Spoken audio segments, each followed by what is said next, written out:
क्या होगा अगर मैं आपको बताऊं कि कुछ ऐसी फाइल्स हैं जिन्हें कभी पब्लिक के सामने आना ही नहीं था। कुछ ऐसी फाइल्स जिनमें ऐसे नाम हैं जिन्हें सुनकर आपका भरोसा हिल सकता है। और अगर ये सच है तो हम सब एक बहुत बड़े झूठ के बीच जी रहे। ये है एप्स्टीन फाइल्स।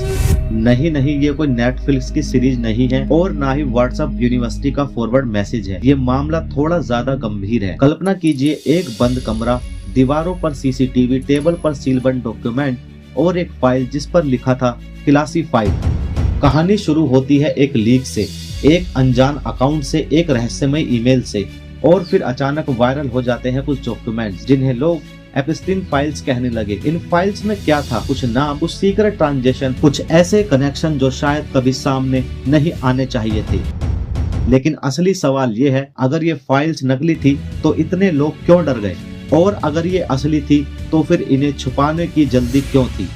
दोस्तों, अगर ये सच है तो इसका मतलब है कि पैसा, पावर और राजनीति के पीछे एक और परत है जो हम जैसे आम लोगों को कभी दिखाई नहीं देती। और यहीं से शुरू होता है असली खेल। लेकिन रुकिए, इससे पहले कि हम आगे बढ़े, आप खुद से सवाल पूछिए।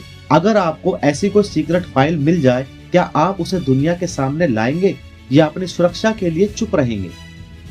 सोचिए, क्योंकि आगे जो आने वाला है वो इस सवाल को और मुश्किल बना देगा। दोस्तों, जब एप्स्टीन फाइल लीक हुई, शुरुआत में लोगों ने इसे मजाक समझा कि अरे भाई फिर से कोई कॉन्स्पिरेसी थ्योरी है। लेकिन 48 घंटों के अंदर 3 बड़ी वेबसाइट ने अपने आर्टिकल डिलीट कर दिए, 2 अकाउंट सस्पेंड हो गए और जिसने सबसे पहले इसे पोस्ट किया था वो अचानक ऑनलाइन आना बंद हो गया। अब ये इत्तेफाक था या किसी ने दबाव बनाया? दोस्तों, फाइल में जो सबसे चौंकाने वाली चीज थी वो थे लिंक्ड नेम। ऐसे लोग जो अलग अलग इंडस्ट्री में थे, राजनीति, बिजनेस, एंटरटेनमेंट। इस फाइल में ट्रम्प, अनिल अंबानी, नरेंद्र मोदी और एलोन मस्क जैसे बड़े बड़े नाम हैं। और कॉमन चीज है, सभी का नाम एक गुप्त फंडिंग नेटवर्क से जुड़ा हुआ था। क्या आपके भविष्य के फैसले, आपकी नौकरी, आपकी आजादी किसी सीक्रेट नेटवर्क द्वारा प्रभावित हो सकती है?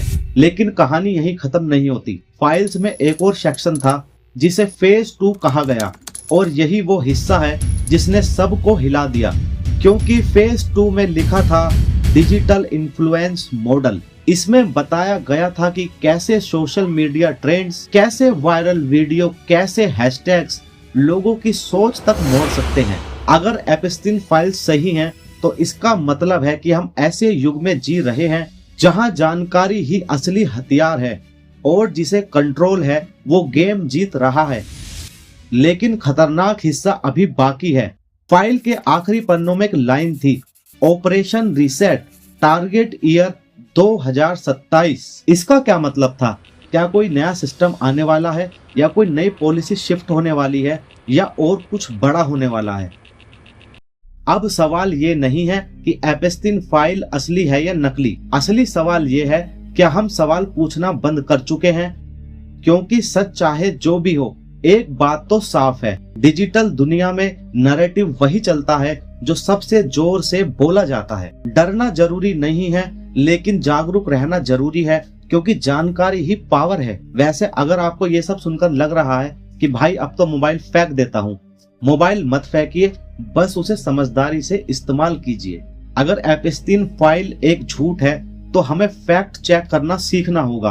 अगर वो सच है तो हमें जागना होगा, क्योंकि आने वाला साल डिजिटल इन्फ्लुएंस का युग होगा और शायद आपकी सोच, आपकी वोट, आपका भविष्य आपके हाथ में कम, एल्गोरिदम के हाथ में ज्यादा होगा। लेकिन सबसे बड़ा सवाल ये है कि जिसने ये फाइल लीक की थी, क्या वो अगला डाटा ड्रॉप करने वाला है? शायद ये कहानी अभी खत्म नहीं हुई। दोस्तों, अगर आपको ऐसे ही रियल रिसर्च बेस्ड और इमोशनल स्टोरी पसंद है तो हमारे चैनल STTV हिंदी को सब्सक्राइब कीजिए।